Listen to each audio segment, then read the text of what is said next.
So, ngayon is naglalakad ako as you can see. Ang lamig.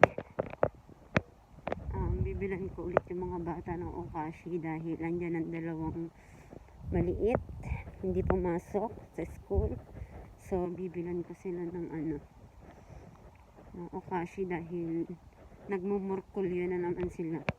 Gusto daw nila ng Okashi kahit kakakain lang nila ng kanin.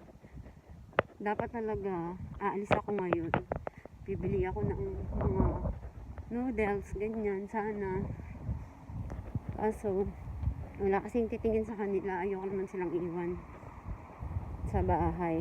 Kaya, ayun, sabi ko sige bukas na lang. Baka pumasok naman sila bukas. Kaya, ayun, sabi ko na lang. Ako na lang, dyan na lang muna, bilan ko na lang muna sila. Cancel ko na lang muna yung lakad ko. At bilan ko na lang sila ng Okashi dyan para hindi na morkulyo. Kawawa naman kasi. Para din. Wala rin kasi silang machitsa sa bahay. Hindi pa kasi nakakapag-grocery.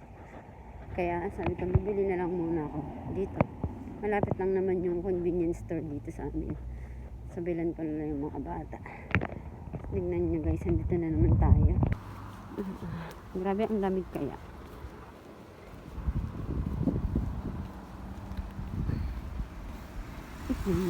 Lamig.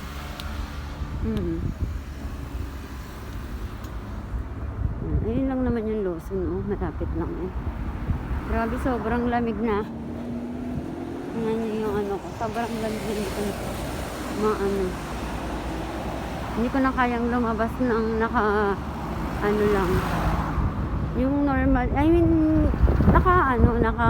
makapal yung damit, pero kailangan, dapat meron ka pa rin coat. Tulad nitong suot ko, ganyan. Hindi na kaya kasi malamig, sobrang lamig. Yung hangin lalo. Kasi nandito kami parang yung part kasi ng bahay namin is, yung lugar namin kasi is mapuno. Tapos, medyo may mga bundok, ganyan. Kaya, hindi na kaya pagka, makapal na yung suot ko sa loob. Ayan, yung pantulog ko. Tapos, doble pa yan sa loob. May damit pa ako dyan. Pero hindi na talaga kaya. Tingnan mo naman ang hangin. Alam mo yung pakiramdam na para ang binubugahan ng yelo sa mukha. Alam mo yung may yelo ka, diba? Tapos hipan mo yun. Tapos, ayun, itapat mo sa mukha mo. Ganun, sobrang, actually, basta malamig, more than that pa. Sobrang lamig talaga. Kaya, ayun. Medyo malapit na. Mga lang naman. Siguro lang. Gusto mo 10 minutes lang naman yata. Pag nilakad. So, pagdating na lang natin dun, ha? Ko kayo. Okay? Bye for now. So, ayan. Malapit na tayo. Ayan na. Grabe yung hangin kasi. Tingnan nyo naman yung hangin, diba? Alam mo, okay lang sana kung hindi yung mahangin. Medyo hindi ako manginginig-nginig. Pero, ang lamig. Sobrang hangin. Ang lakas. Promise, ang lakas ng hangin. Yun. Rinig nyo naman siguro. Sa video.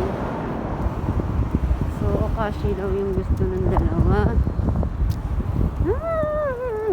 Gusto daw.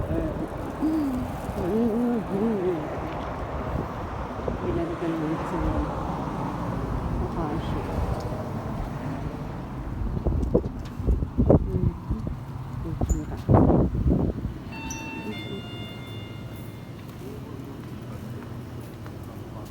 Ano ba yung gusto niya? Pareho na lang kaya sila para hindi sila magagawan.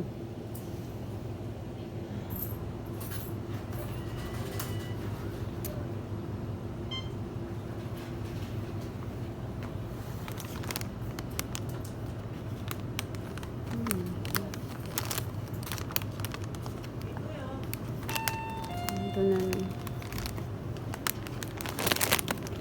Tapos ako din syempre, gusto ko din. Masarap to Ang lamig.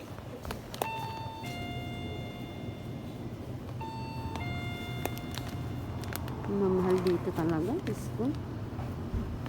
Pag sa convenience store talaga ang mamahal. Grabe. Wala nang bibili. Pero masarap. Salted sweet candy.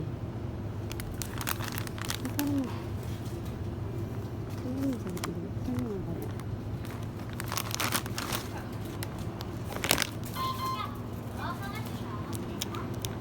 Bibili lang ako ng ano. Ano kaya yung Diyos ang best ni Sage? May Diyos pa siya nun.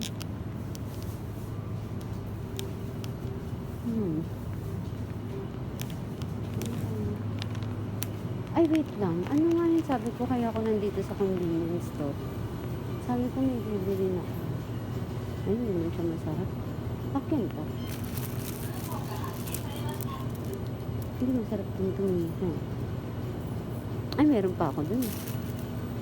Meron pa ako dun. May ano pa ako dun.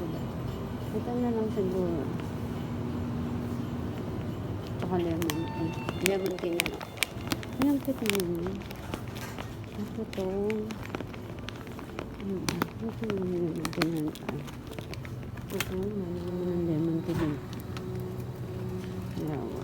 Ito na.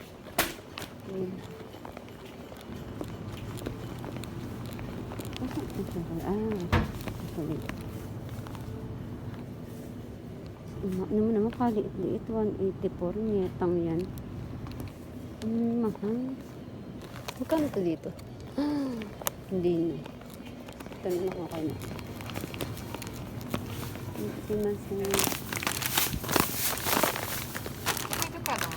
Nayです。はい、ここに。509円。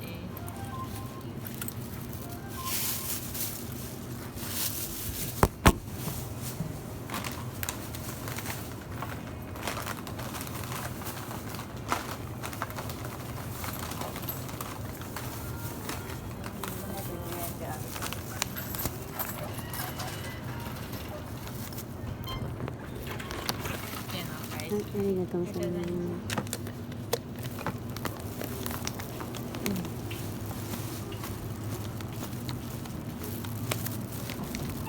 Ito lang ating mga pinamili sa kanila. So, tayo uuwi na ulit. Maglalakad na tayo pabalik. Jujuwi na tayo guys ulit. Ito lang yung pinamili ko. Ayan. Mga kashi lang nila yan. Kaming tatlo pala. Tatlo lang naman kami sa bahay. Kaming tatlo lang naman nando. So, lalakad na tayo ulit. So, dito, ayan, nakago naman siya. So, kailangan natin tumawid. Pero pag hindi yan nakago, hindi tayo pwedeng tumawid. Bawal yon. May mga camera detail. Baka mahuli tayo. Katulad nyo na yan, no? Dito naman sa Japan, pag gusto mo naman tumawid, for example, ganyan walang tao, gusto mo tumawid, pwede papindutin mo lang to. Yan. Tapos magi-green light na yan. Ganun lang naman dito. I mean, talaga kaya disiplina talaga. Yun ang talagang number one, maganda sa mga Hapon. Is yung disiplina nila. Sobra, sa lahat, in general. Hindi lang sa sarili nila, sa paligid nila. Yung napansin ko sa pag-i-stay ko dito, sobrang ang napapansin ko sa mga Hapon, sila, kasi yung mga Hapon or yung Japan, kilala naman siya sa yung disiplina talaga ng mga tao dito, di ba? At yung disiplina ng bansang Japan. Ako ang napapansin ko sa mga Hapon, tsaka base na rin sa nakikita ko na experience ko, ganyan. Sila yung ayaw nilang makaabala sa iba. Alam mo yun, parang ano ba siya? Ang hirap explain. Yung parang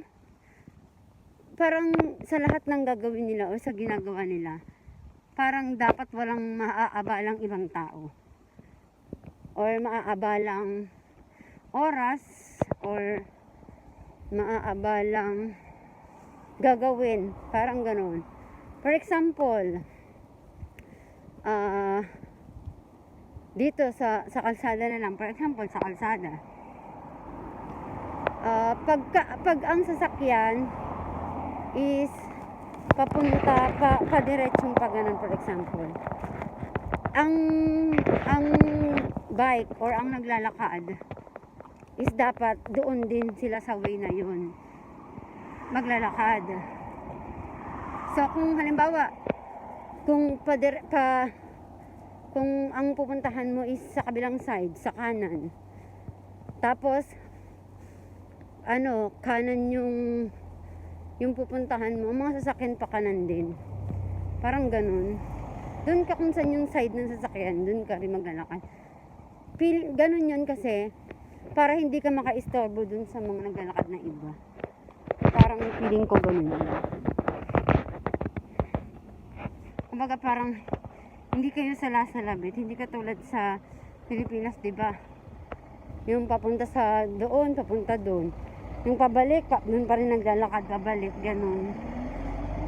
Parang ganun yun. Kaya yung mga bike, ganyan. Basta iisa yung way ng direction nila. So, nandito na tayo sa village. May aso.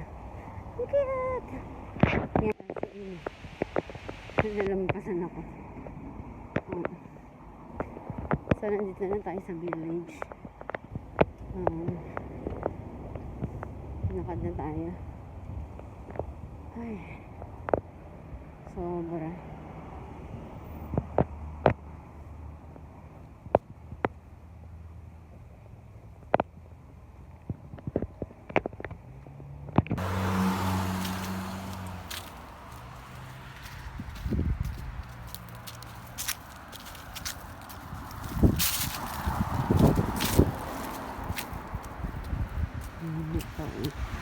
Tulad niyan, di ba?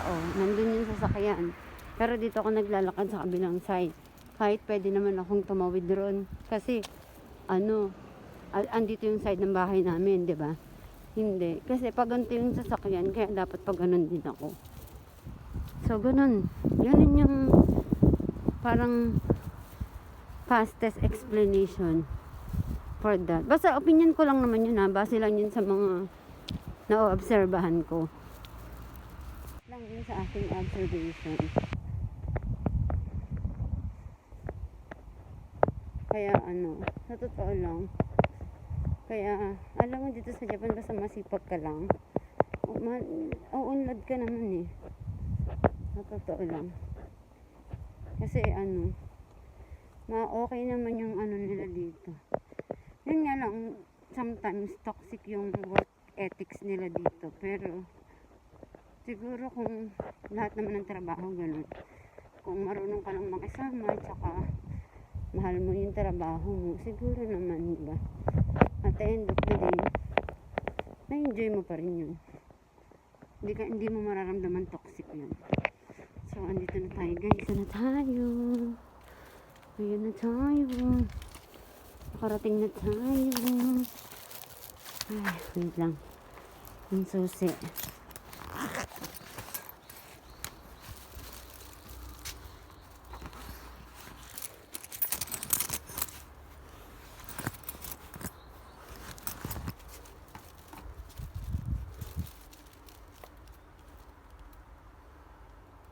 Wala akong pagbuksan.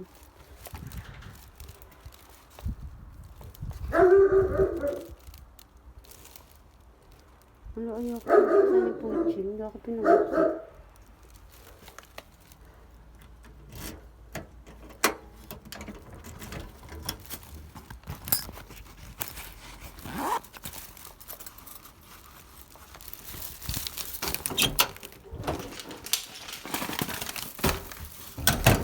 Nag-order na ako. Di pa ako nagbuksan.